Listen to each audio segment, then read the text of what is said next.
m'appelle Évariste Siassé, producteur audiovisuel, arrangeur, musicien de jazz, directeur artistique, régisseur en même temps, plusieurs casquettes, de nationalité ivoirienne, exerçant dans la profession depuis une bonne vingtaine d'années.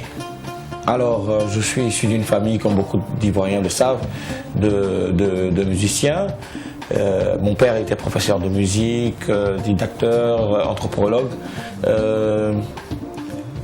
On va dire que la musique nous est venue de la façon la plus naturelle. On a baigné depuis l'enfance dans un environnement musical. Mais le choix s'est fait, je pense, qu'au début de l'adolescence, quand j'ai décidé de partir à l'INSAC pour une première formation qui m'a envoyé à Amsterdam Academy à l'étranger, où j'ai pu me perfectionner. Et depuis, on va dire, le début des années 2000, je suis rentré dans mon pays pour, quelque part, suite à un événement douloureux. C'est-à-dire la disparition de mon frère Marcelin, qui est pour moi un des lanciers, qui est celui même qui a ouvert la voie. Suite à sa disparition, je suis rentré au pays, on va dire reprendre le flambeau.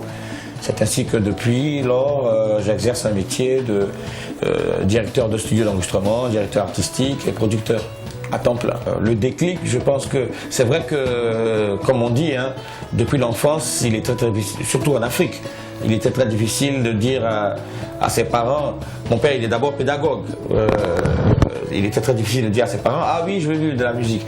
C'est comme le football. Aujourd'hui on envoie des enfants à l'école de football. Il y a 20 ans, ton enfant te disait je vais aller jouer au football.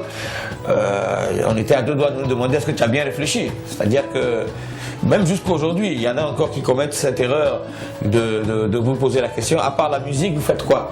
C'est-à-dire, c'est comme si c'était pas un métier à temps plein ou à temps ou c'était pas un métier, on va dire, complet, ou accompli même, on va dire. C'est un peu une erreur que beaucoup de personnes... En Occident, un peu moins. En Occident, évidemment, quand on voit des gens comme Jay-Z, des personnes comme Dr. Dre ou Teddy Riley, des personnes qui sont dans le milieu de la musique et qui sont... Je veux pas relativiser avec les moyens financiers. Mais sauf que outre-Manche, ce métier est, on va dire, un peu plus valorisé, sinon même beaucoup plus valorisé. Donc voilà, le déclic est parti du fait de voir des personnes, même des Africains de la diaspora par exemple, je vais citer Paco Seri, Manu Dibango, Lokwa Kanza, pour ne citer que cela, vivre de leur art, passer à l'étape, on va dire, professionnelle de la chose.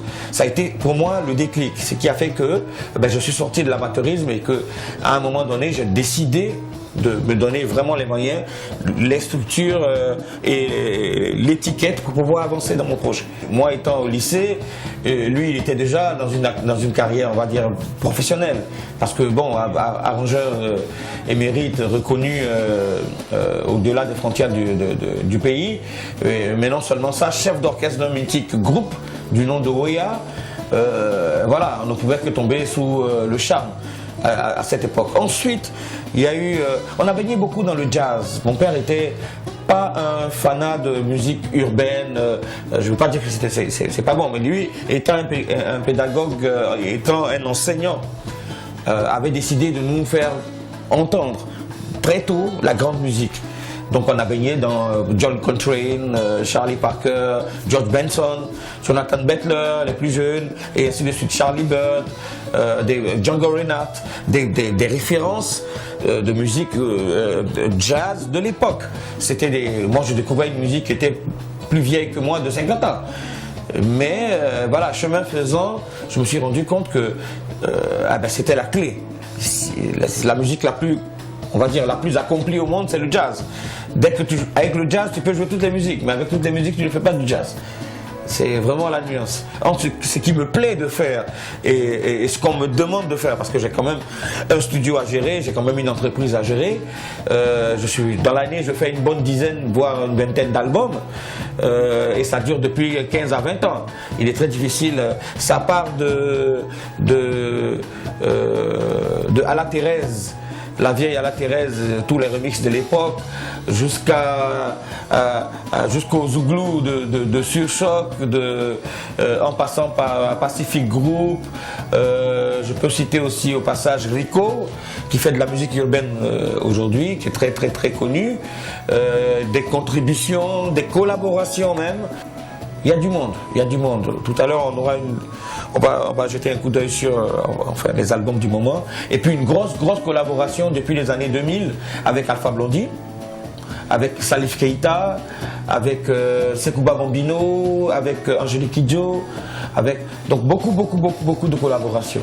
Voilà, que je salue au passage d'ailleurs, qui vient d'avoir son 4e Grammy Award, Angélique, voilà, et bien d'autres, et la nouvelle génération aussi, justement, qui font, la nouvelle génération qui, quelque part, pour moi, est représentative de tout ce qui a été fait depuis. Je veux parler de Niaouré Dobé, je veux parler de Manu Gallo, je veux parler de... et bien d'autres.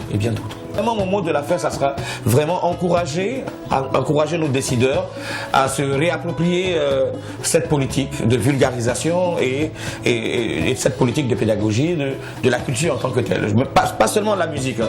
Un peu, on va dire, des arts en général, parce que je considère que l'Afrique n'est même pas à 1/1000 d'exploitation de son patrimoine culturel. C'est pas moi qui le dis, c'est un constat. Donc voilà, il y a encore du chemin, il y a du travail. Donc voilà, j'exhorte vraiment tout le monde à se mettre au travail, j'exhorte la jeunesse africaine à se mettre au travail, j'exhorte vraiment tout le monde vraiment à marcher main dans la main pour faire avancer les choses.